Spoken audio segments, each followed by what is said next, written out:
Cool, it says live. Be live. We'll give it one more minute and it'll be noon. We will be ready. Oh, cool, it says live. Be live.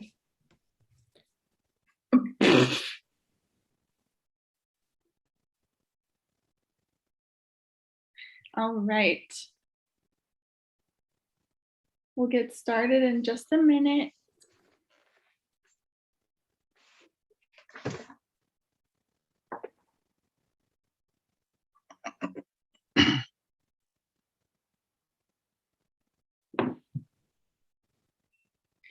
All right, it looks like it is time to begin.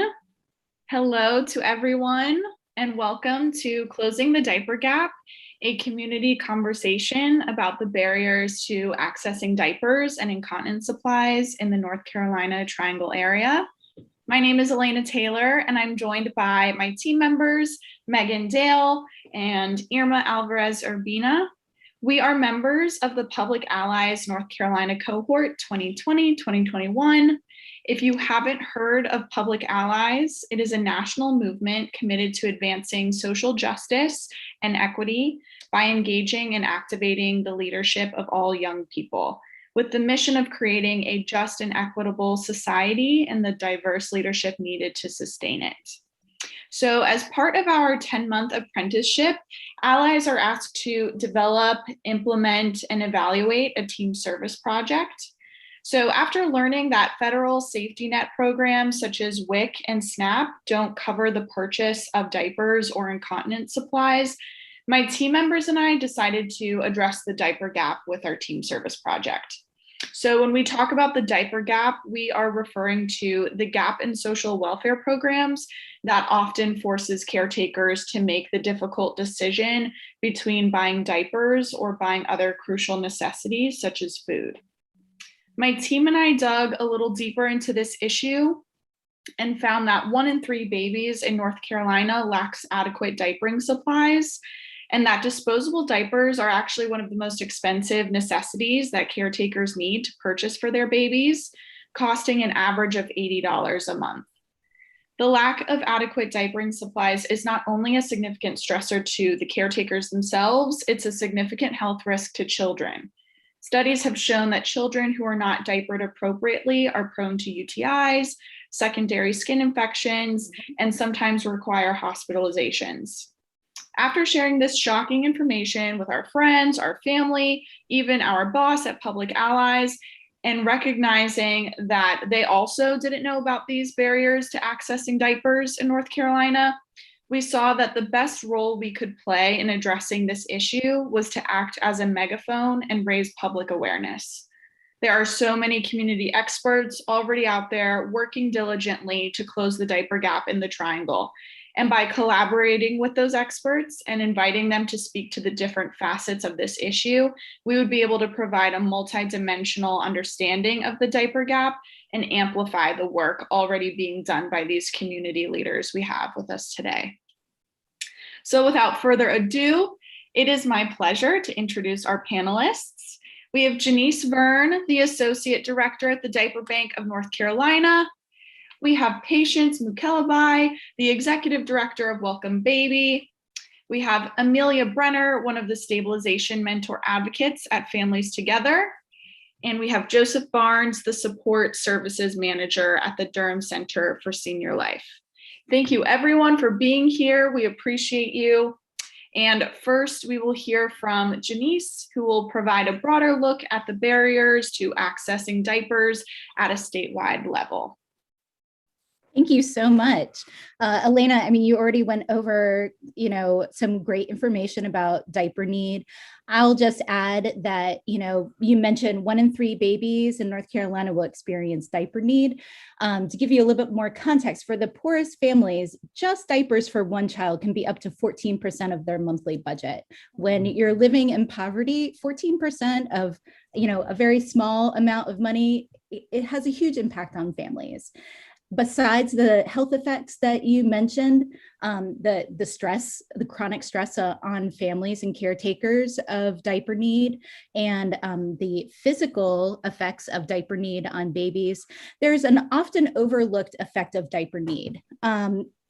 We know that before the pandemic, about 78% of the families that received diapers through our associated programs had at least 1 to 3 household members working outside of the home. If you're a working family, you're going to be bringing your child to daycare, and most daycares require that you provide at least 1 day's worth of disposable diapers when you drop off your child.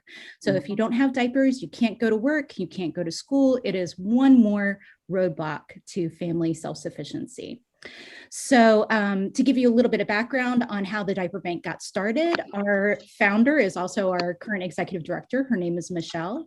And back in 2012, she and her family were in the process of adopting their youngest son. And he had a medical condition that meant that they were changing his diaper 15 to 20 times a day. You don't need to be a parent to realize that that is a lot of diapers. And Michelle knew that she and her family were very privileged, that they did not have to worry about how they were going to provide all these diapers for their child, but that not all families were so lucky. So after doing the research, she came to her family and said, I'm going to start a diaper bank.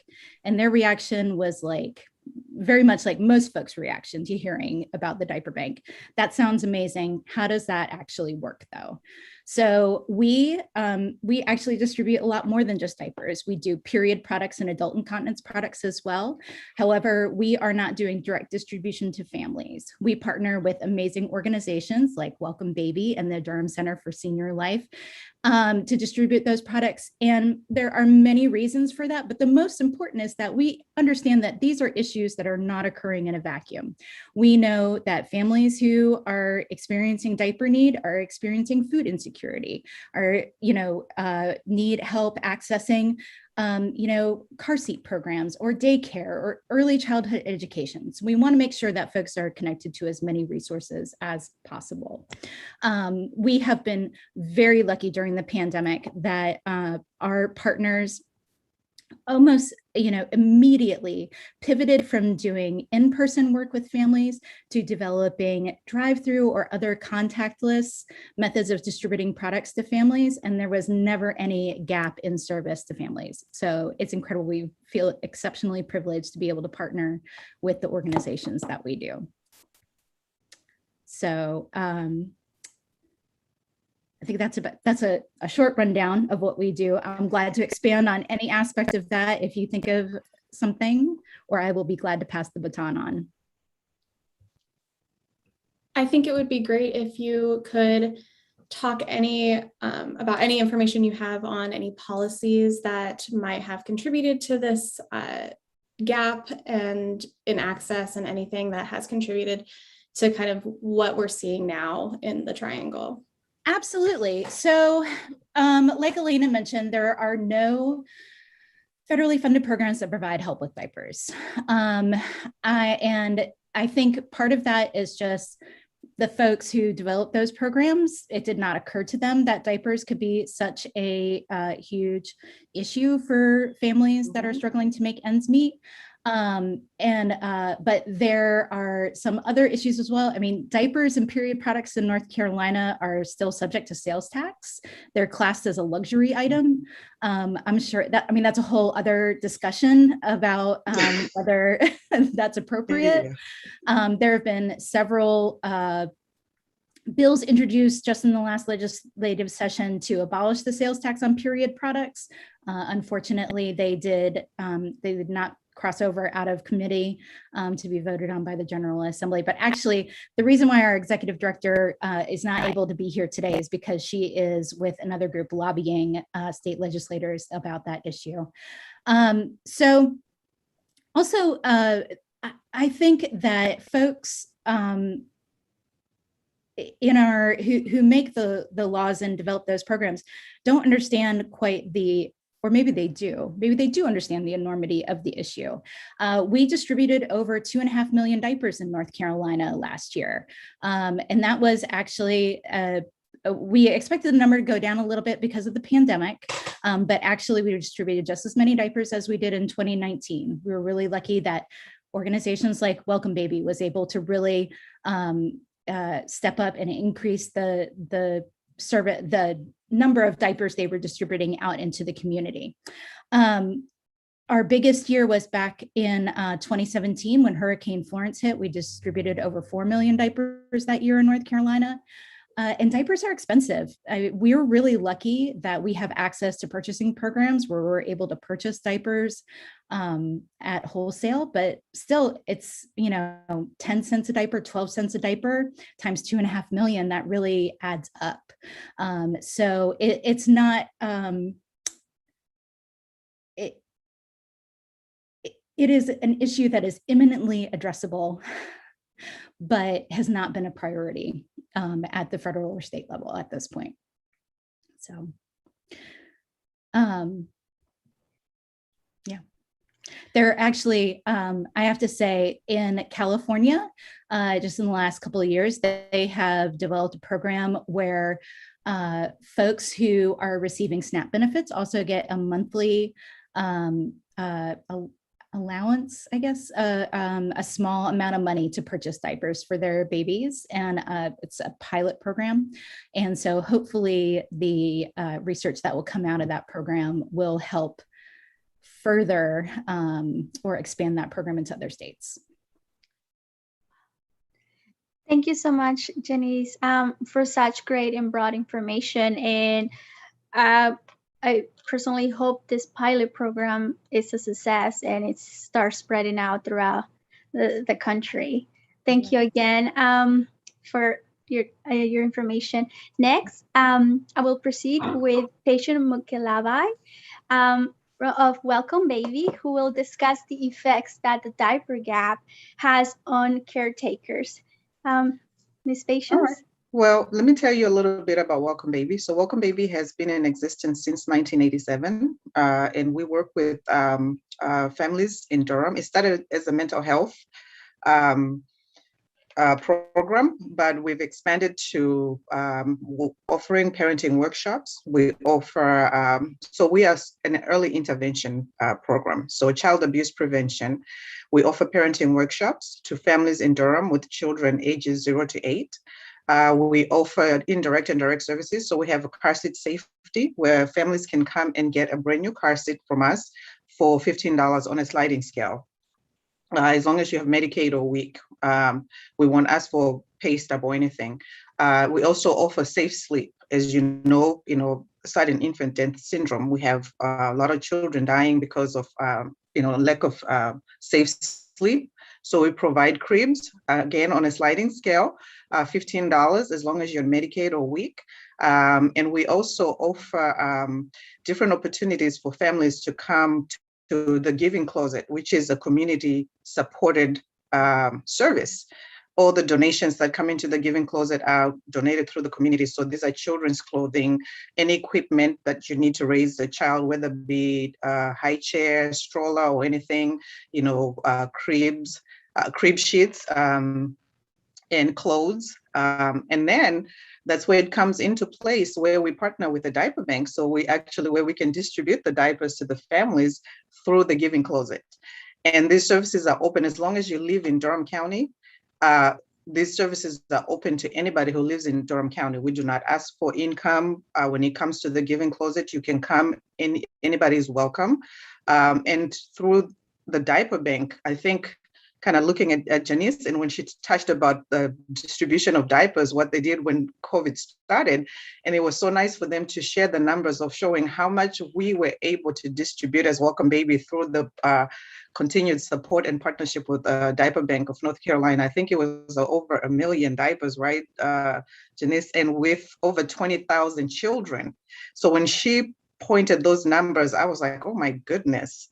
Thank you so much for the support that you continue offering us, because we wouldn't be able to do this without the diaper bank. We couldn't be able to distribute. Thank you for that.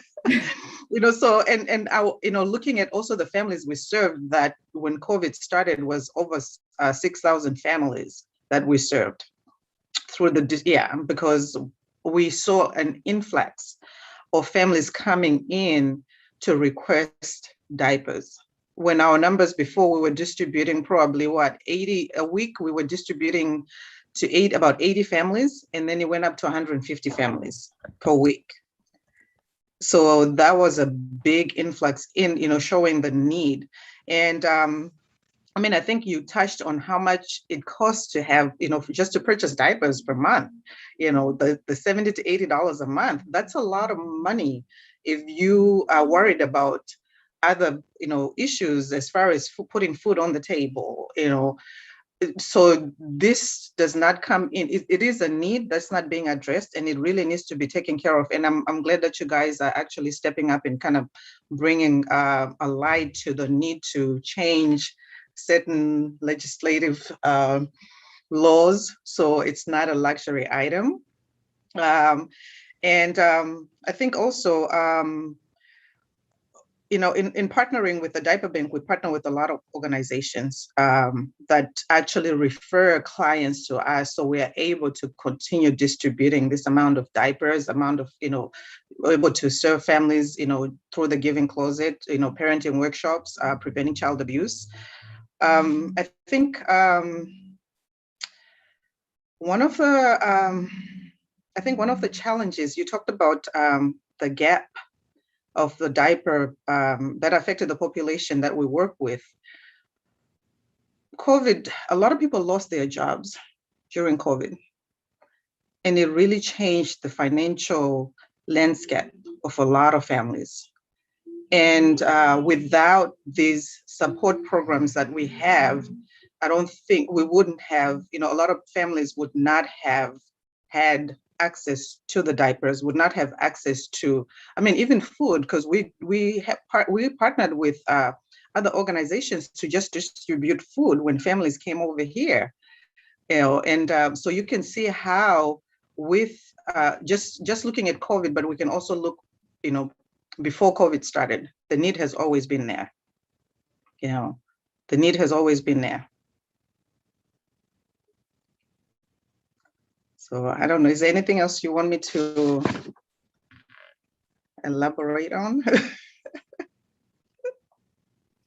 Patience, just to add on to what you were saying, we definitely saw a lot of the increase in our distribution during the pandemic was families that had never needed help from a diaper bank or programs like Welcome Baby or DCSL before. We saw an over 400% increase in requests for diapers. And actually our distribution of period products and adult incontinence products went up hugely during the pandemic. Yes. So, yeah. It did. And we have, because when families would come over before, they wouldn't ask for the period products. But coming to, we said the contactless delivery of our services, we jumped right up. When COVID started, we jumped right on, and we were outside, and it was cold. And Erin can attest to this. We were out there, it's freezing, and it was like a war zone, not because people have the need, and the line would wrap around the building, showing the actual need. And I think, Janice, you remember Spectrum did a piece about this, and they came to the drive-through to show the need to the community. And I'm hoping with that, exposure, I'm hoping the donations to the diaper bank went up, because there is a great need, and we had a lot of families come through. I will say we've been very lucky during the pandemic. What we have found is that folks have been amazingly generous during the pandemic. And we definitely have been receiving a lot of donations. What we have found, though, is that like most nonprofits, we have seen increase requests for help. And our organization, our funding is very heavy on grants. We write a lot of grants. And what we're finding is that those grants are still all out there, but there are many more organizations that are applying for those grants. Mm-hmm. So there's a lot more competition for those pools of funds that are available. So, yeah. And we have tried as an organization, actually, just whatever donations we can get, we funnel to the diaper bank. If somebody drops diapers over here, yeah, and have try to give monetary support, because we know we cannot purchase the diapers at the cost that, at the wholesale costs that they have. So one of the many things is that people should just donate. If you want to do a fundraising for, to do diapers, but also just to give them the financial support, because they are able to purchase these diapers at a reduced price, and then we can distribute more, and you get more bang for your buck when you do it like that. Yeah. Absolutely. And, I totally understand folks want to have that tangible satisfaction of bringing diapers to one of our collection sites or to our warehouse. And we are so happy to take them. I mean, really. We turn over diapers and other hygiene products so quickly. Whatever we get, we repackage and get it back out the door. But monetary donations are so powerful, because we can then take those funds to purchase the sizes that we're running low on. I mean, donations don't always keep up with, sometimes we'll just have a month where it's like, oh, we're having a huge run on size 4T, 5T pull-ups and don't have enough. And so it's great to be able to have those funds to be able to purchase sizes that we run low on, so that, our partners can get what they need to serve the families that they're serving. Thank you for that insight to both Patient and Janice.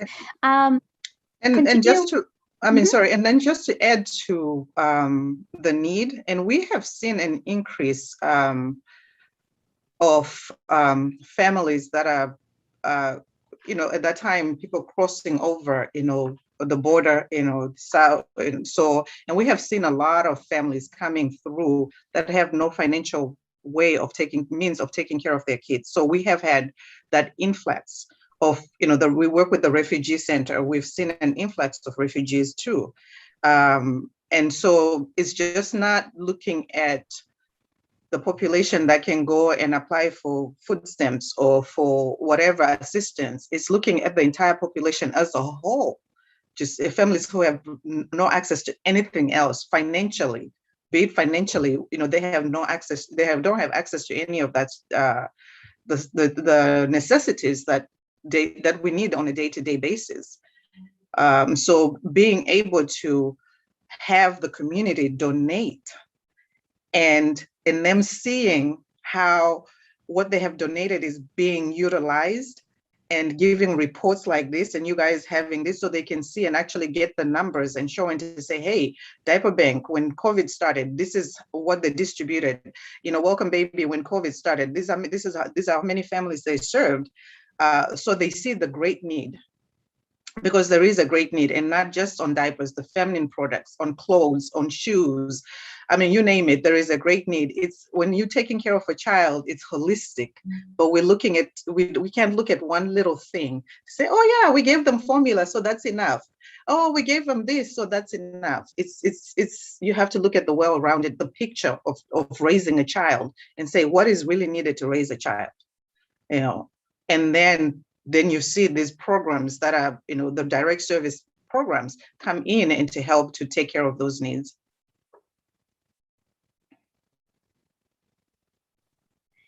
Thank you, Patient. It's such, I love this panel because we're getting so much information about the partnerships you have among other organizations, but also the different type of programs that you have. And I love that seed program that you guys have.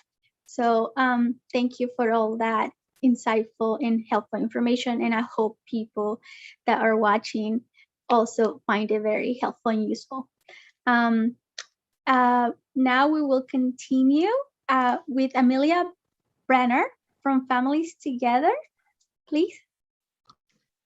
Hi, everyone. I'm so happy to be here, and there are so many good experts in this field, and the agency that I work for is a little bit different in terms of us not being specifically diaper focused. So I thought I'd start just by giving a little bit of background information about Families Together. So we're an agency that is part of the continuum of care for people who are experiencing homelessness within Wake County. And like many homeless service agencies, we provide specialized services to a smaller group within that population. And for us, that means that it's families experiencing homelessness. And we define family as a household with at least one adult who is in full, partial, or imminent physical custody of at least one minor. So many of our families do have children who are in diapers, and some of our families actually have adults that require incontinence supplies as well, because we kind of run the gamut of the lifespan. And so, with that said, all of the families we work with look very different.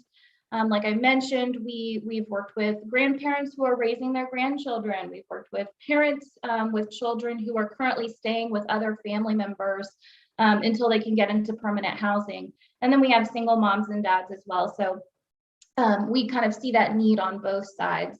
And then we provide a wide variety of services that are kind of based on the needs and eligibility criteria of each of the families. And these include emergency shelter. So space for families who are currently unsheltered, living outside, those types of things. Housing search and placement, case management, employment search and support, financial assistance, and financial and credit counseling. And families are not required to have a certain income or be below a certain income when they enroll in our program, but many of the families we work with fall into the extremely low income category. Meaning that they earn 30% or less of the local area median income for their family size.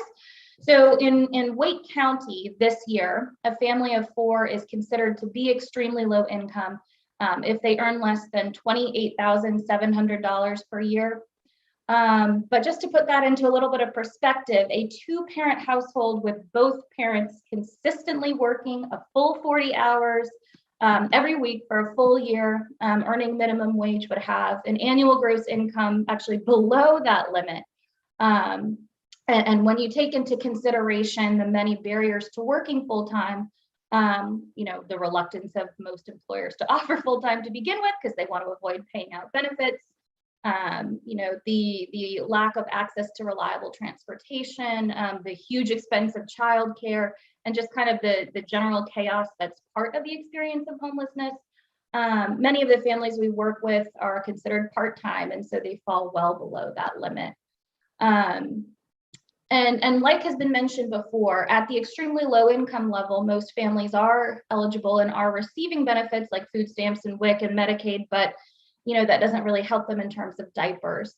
And the diaper gap, really does affect these extremely low income families in a number of ways. The families at this income level have to make really tough choices between needs and not just wants. Like sometimes that means that a parent has to skip a meal or can't refill their prescription just to be able to afford diapers.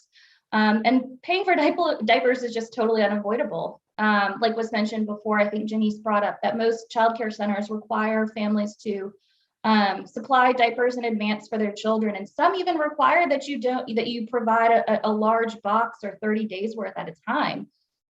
So families that are working and have children in childcare have to pay for twice the diapers up front. And like she also mentioned, this means that these families are having to keep their children home sometimes and miss work until they get another paycheck to be able to pay for the diapers.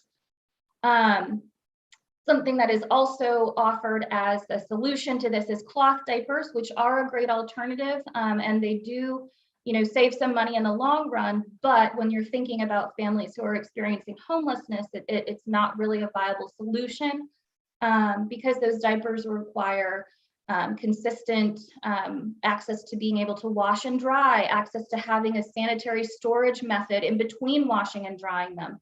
And families that are staying in an emergency shelter, bouncing between families and friends' houses, or even living in their cars or in tents, don't really have access to ways to keep that healthy and safe for children. And we have talked a lot about the resources that are available here, and compared to many other regions of the state, we are really resource rich. There are still some barriers that families experiencing homelessness in particular have to face when they're attempting to access diapers. There are some distribution sites that require identifying documents like a driver's license or an ID. And sometimes that's for the parent and sometimes that's for both the parent and the child. Many of the families that we work with have lost their documentation due to multiple moves or inability to continue paying for storage units where they've been keeping these documents. And some of them have had to leave them behind if they've been fleeing from domestic violence. So that's one barrier.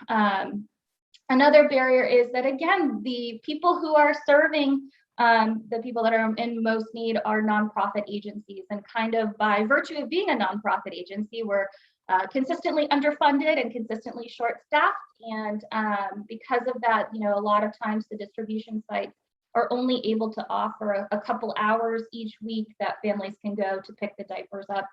And a lot of times those fall on business days and during work hours.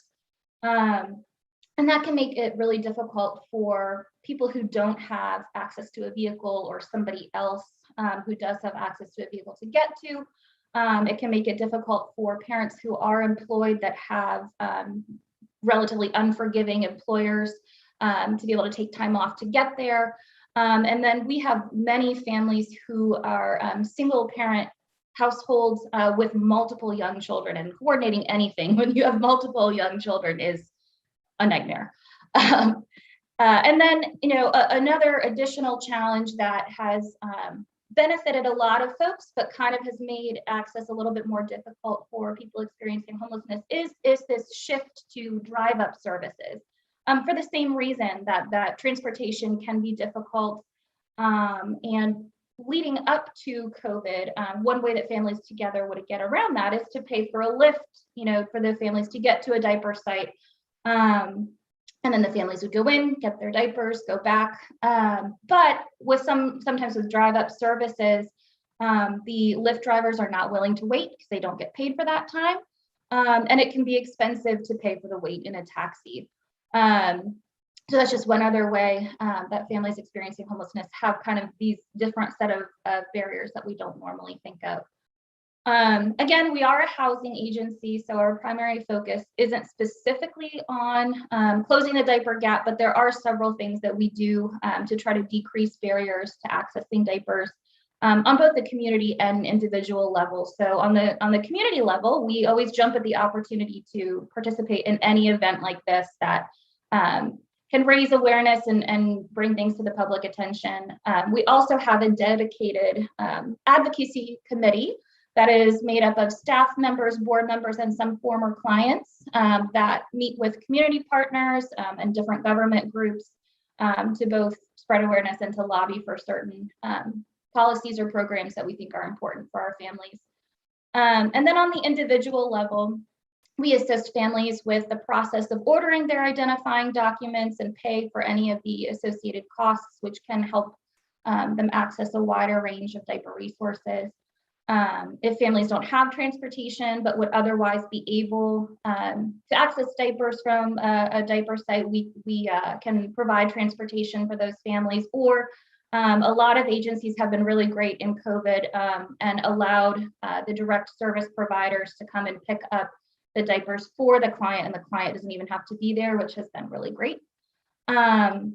We also assist with benefit applications, with finding and maintaining employment, and then with the cost of other living expenses like rent and utilities to kind of try to free up any existing income or increase income in certain circumstances so that families can afford diapers on their own. We do hold some supply drives throughout the year, including requests for diapers and wipes, in addition to the other things that are expensive and not covered by public assistance programs like laundry detergent and cleaning supplies and the things that we all kind of don't think about but really add up. And then finally, we offer workshops and financial counseling and support to increase financial literacy for our families, but also empower them to really feel like they have more agency and more control over their lives and their finances. So thanks so much for having me. I'm really excited to be here, and I'm excited to hear the rest of the presentation and kind of get to those group questions. Thank you, Amelia. Just as everything so far. It was such great, helpful, and important information. Thank you for being here. So now we will go to Joseph Barnes from Durham Center for Senior Life. If you please. Okay, so let me just start by saying what our program or what our center is all about. So we provide services with congregate meals. We have transportation, adult education, exercise classes, socialization, health promotion, caregiver support services, information referrals, and case assistance. We're also the only adult day health center here in Durham, North Carolina. So that's just a snapshot of who we are and what we do. Now, what question exactly would you like me to respond to?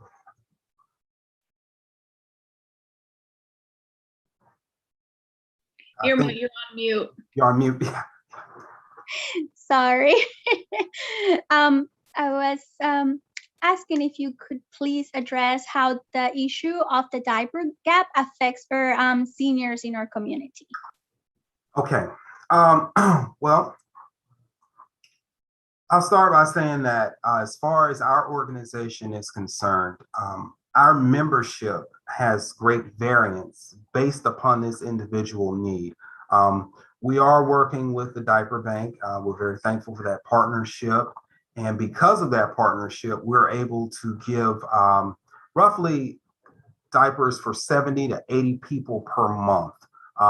We've seen an increase since the pandemic, of course, because our doors were closed, people were at home, and they weren't able to use the on-site facility that we have here.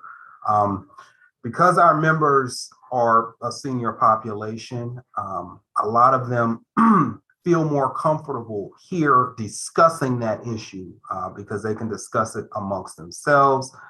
They can also discuss it here with our staff who are familiar with that. And it helps some of the problems of isolation and not being able to disclose that to other people in the community. They can bring it here and have that conversation with people who are familiar. I know it was previously stated, but I'll just reiterate that unfortunately there's a stigma around this particular problem, and there's some shame and personal degradation that can come with that. But we're here to eradicate that. That's the purpose of the Durham Center for Senior Life. While we're here at the center, not only do we take in orders, but we also deliver those orders if necessary. If we have seniors that are shut in or lack transportation or lack the resource to get here, either myself or someone else here will deliver those incontinence supplies. Our pickup day is Thursday. Every Thursday we go to the diaper bank and pick up. We also receive donations.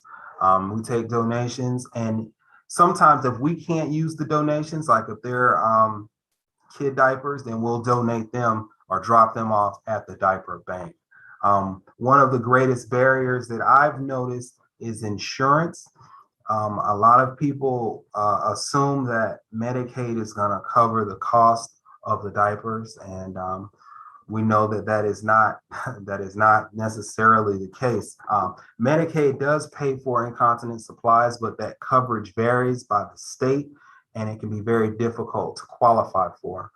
So we're kind of here to fill in the gap. Our center is open to all forms of seniors from different walks of life. Socioeconomic status is not taken into account. So if you know of anyone who's age 55 and above who is experiencing an issue in line with what we're discussing today, then they are more than encouraged to reach out. We can have confidential conversations about it. We do have policies here for confidentiality purposes, and there's no shame in having that discussion. So did you have any other questions for me? Or? No, you hit all the bullet points. I had questions in my list and you kept hitting them. So thank you. I really appreciate it. It's really great to have you here as well, because I could personally say when I think of diapers, I only think of babies. So it's so great to have you here to shed some light on that aspect of the diaper need. So thank you so much. And let me see. So right now, what we would like to do is have a couple of questions as a group, as a whole, and anybody's welcome to tackle them. Whoever wants to go first. I would like to go first with the question of how do you think the diaper gap is interconnected with other equity issues in North Carolina, such as racism, sexism, homophobia? Yeah, so I'll start because I think the inequity that I looked at is the financial inequity in North Carolina, and not to focus on Durham but looking at just North Carolina as a whole. To think that 13% of North Carolina families actually live at or below poverty line, and with that, just looking at Durham County, we are about almost 16% of Durham families live at or below poverty line, and 5% of the household in North Carolina, have an income average of which is 28 times greater than the poorest fifth. I mean, the 5%, their income is 20 to 28 times, what everybody else makes. To think that unequal distribution of wealth is what we're looking at, which is the greatest cause of all this, because people are not getting paid. People had to fight to even get to $15 per hour. And if you did the calculation, you talked about it, Amelia, to say a family of 4, they have to have what, $28,000? How do you feed a family of 4 with $28,000? And then you have to think of purchasing diapers on top of that. Just that inequity, that financial inequity is what leads to a lot of this, economics leads to a lot of these things. And if we can change that picture, to say everybody has a right to diapers, everybody has a right, just like you have a right to getting food and you get food stamps or EBT card, you have a right to get formula for your child. Why can we not expand these services to cover so that everybody is able to be able to take care of their families? Because you get a lot of families, and one of the issues that we have is that a family can qualify for services. The minute they make a penny above whatever it is, they lose the services. What am I supposed to buy with that penny? I mean, really, what do I buy with that penny? Because the system is so rigged to a point where if you just make a little bit, you lose the benefits. That little bit does not get me out of poverty. That little bit does not pay for childcare. That little bit does not pay for rent. Rent has gone up. Durham County, I mean, you can't afford to a 1-bedroom. I don't even know how much. It's just for me. I am lost for words because I cannot. It's just so unequal distribution of wealth is what's happening. And then when people try to get out of poverty, the system is just designed to keep them down. I mean, I second everything Patience just said. I mean, we know that poverty disproportionately affects families of color. I mean, especially during the pandemic, especially single parents. And so we've always done research on the effects of diaper need on families. Organizations like Welcome Baby, we ask that participating families fill out a short anonymous survey about how receiving diapers affects them. And what we have found, of course, the biggest response is always that receiving diapers reduces parental stress, which, does at first blush does not seem significant. However, there have been a lot of studies that have been done that show that the long-term effects of chronic stress caused by poverty and systemic racism has really significant lasting effects on folks' health, both mental and physical. So anything that we can do to help reduce that is going to benefit not just the babies, but their parents and caretakers. We also see really heartbreaking results, like receiving diapers allows me to buy food for my family, will allow me to pay a bill, buy medicine, put gas in my car so I can go to work. Anecdotally, we have some partners in Eastern North Carolina where they have a lot of rural electrical cooperatives. And folks there, if you have a hard time paying your bill, sort of your last resort before having your electricity cut off is they put this little box on the wall and you have to slide a card, debit or credit card, and pay for a certain number of electrical credits. And so we have heard from partners that they've had families say, you know, because we received diapers, we had the funds to be able to have power in our home and literally keep the lights on. We like to say that, you know, we're changing lives one diaper at a time. You know, it's a small thing, but it has a huge impact on families. So. Thank you both for your thoughts on that. I don't know if somebody else would like to. Okay. So of course I'll be speaking on behalf of the seniors. I think I'm going to advocate for the seniors here in the room today.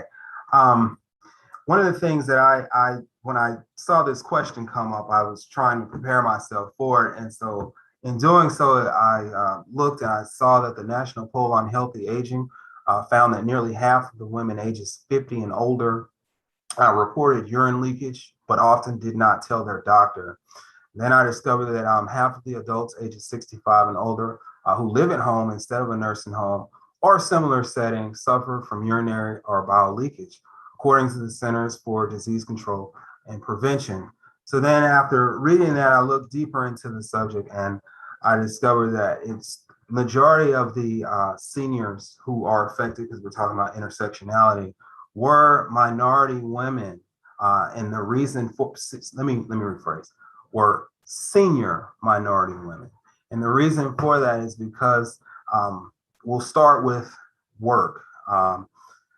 Minority women, depending upon job choice or education or whatever factors may be, for some reason or another, we're not able to have the same level of income as everyone else across the globe. And so their life's work, substantially, the value of that life's work, when we're talking monetary value, was lesser than everyone else.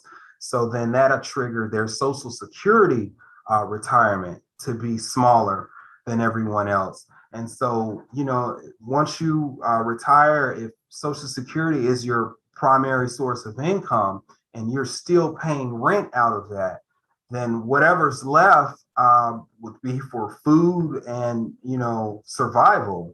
But as you age and become deeper in the senior citizen population, you need incontinent supplies. That's not really an option. And so when incontinent supplies becomes an option, as you stated earlier, between keeping the lights on and taking care of yourself, then you have seniors who, if they're not married or have adult children who can contribute to their household, then they are isolated. And a lot of them remain isolated because they don't have the incontinent supplies available to actually go out and enjoy life. Whether it be, you know, the average person on incontinent supplies who's a senior citizen, I've been told they go through roughly 4 to 7 diapers a day.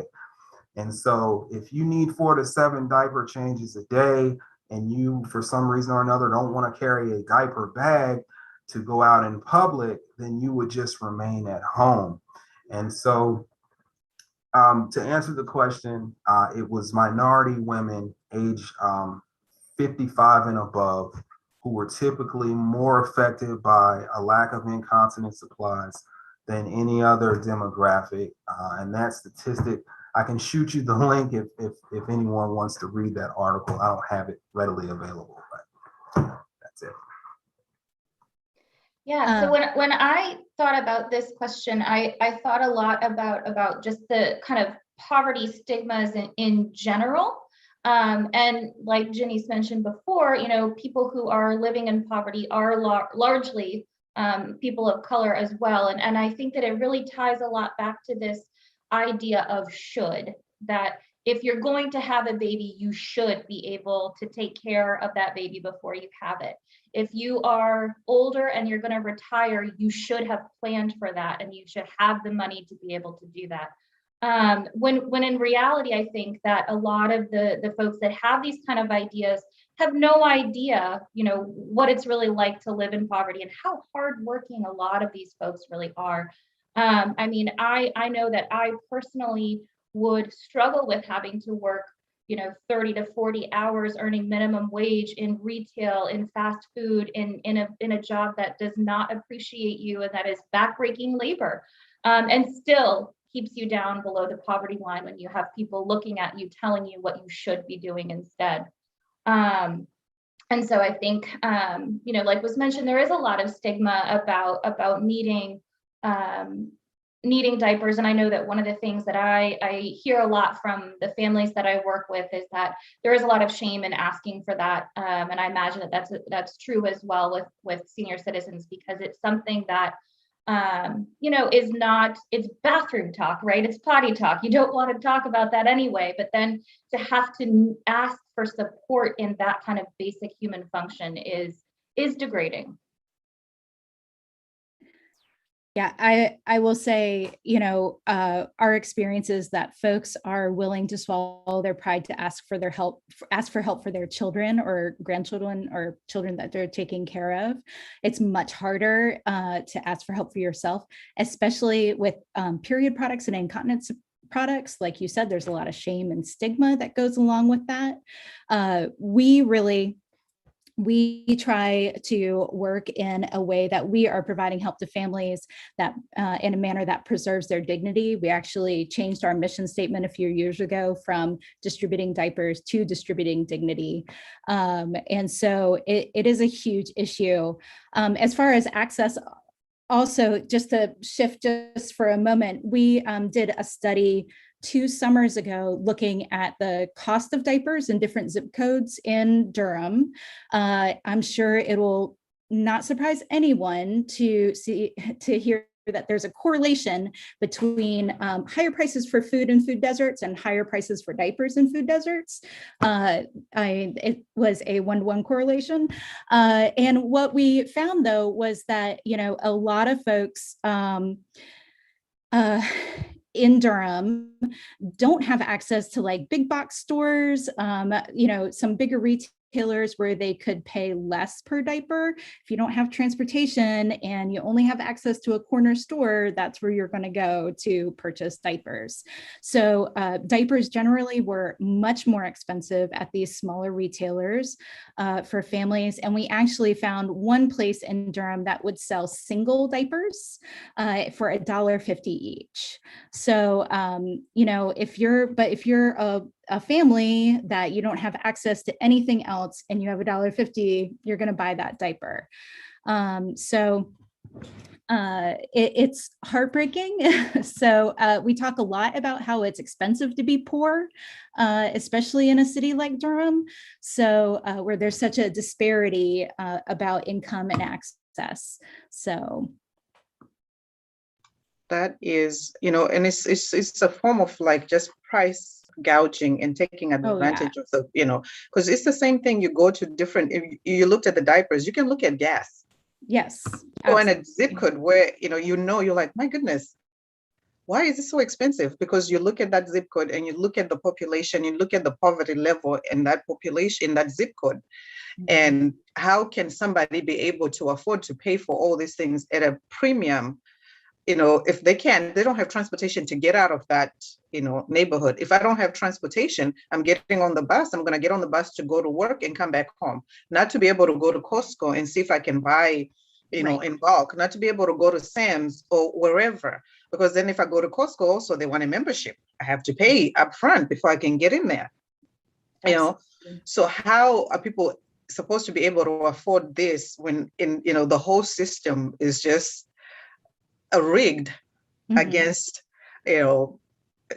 look at the zip codes. Like you said, you can look at the racial makeup of the zip codes that you guys looked at, because we collect also zip codes to see, we collect the race and we collect, the highest zip codes that we serve with most people. And we can see that there's a correlation between all that stuff that you guys were talking about. Yeah. Yeah. Yeah. Also, I mean, you were talking about taking the bus to go to work and go home. I mean, that's another thing that we've looked at is the amount of time that families spend accessing diapers. Mhm. And because we've had some questions in the past, like how much should we worry about families who, they might go to Welcome Baby and get diapers, and they might go to another one of our partners and get diapers. And what we found is that, families were spending on average, I think it was about like 2 hours to get a single distribution of diapers for their child. And, it's never been a huge issue for us, because I think because of the amount of time that it takes families to access that. And, we've always decided, like, if you're going to spend that amount of time, to get diapers for your child, you obviously need it. I should also mention, our distribution guidelines, we distribute 50 diapers per child per month. And obviously that's not every diaper that child's going to need. However, it's not a random number. There was research done years ago looking at how many diapers families could generally afford for their children and how many they really needed to keep them clean and dry and healthy. The shortfall ended up being about 50 diapers per month. So we're focused on filling the gap for families so that they have what they need for their babies. Wow, I wish that we could talk about that question forever. I think that we had our entire panel be just about questions of the interconnectedness of all of these inequalities. And I think that all of you had such wonderful things to say. It was so interesting to hear you. I think that that's a great place for us to start wrapping up. So thank you so much for your thoughts on that. The past hour has been full of important information and resources for how all of us can do our part to close the diaper gap here in the Triangle. Thank you to all of our panelists for their wisdom and for the incredible work they're doing in our community. Please check out their organizations and support the work they do for North Carolina Triangle families. Their website links will be provided in our YouTube channel description.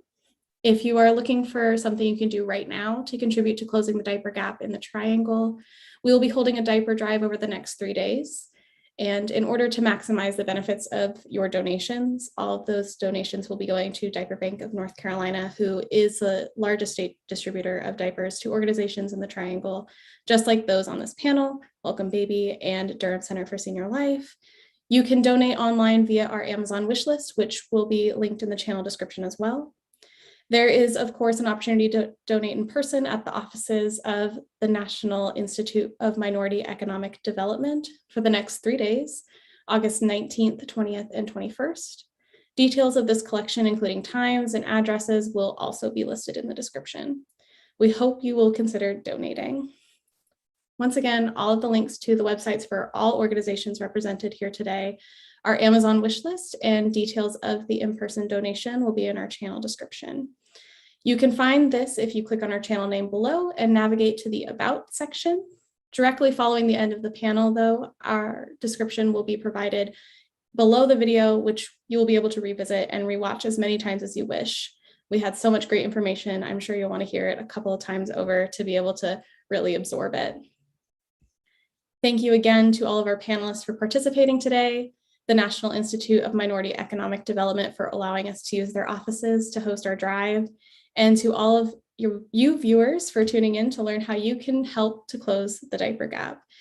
It has been a pleasure bringing this panel to you, and have a great rest of your day.